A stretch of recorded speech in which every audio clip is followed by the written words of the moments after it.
Hello everyone. Let's create this cool scribble effect portrait in Photoshop in just a few clicks. First, open your image in Photoshop.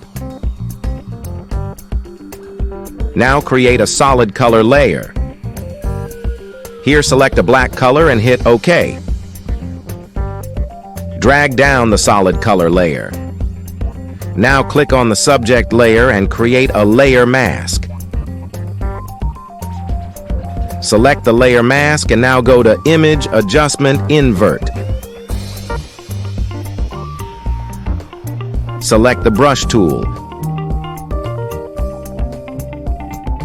Make sure the scale of the brush stroke is set to 2 pixels. Now start painting over the canvas randomly.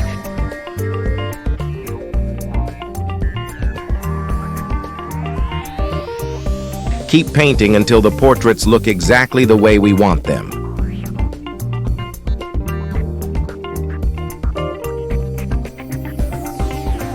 Boom! Let's see the result. Please like this video and subscribe to my channel for more such tutorials.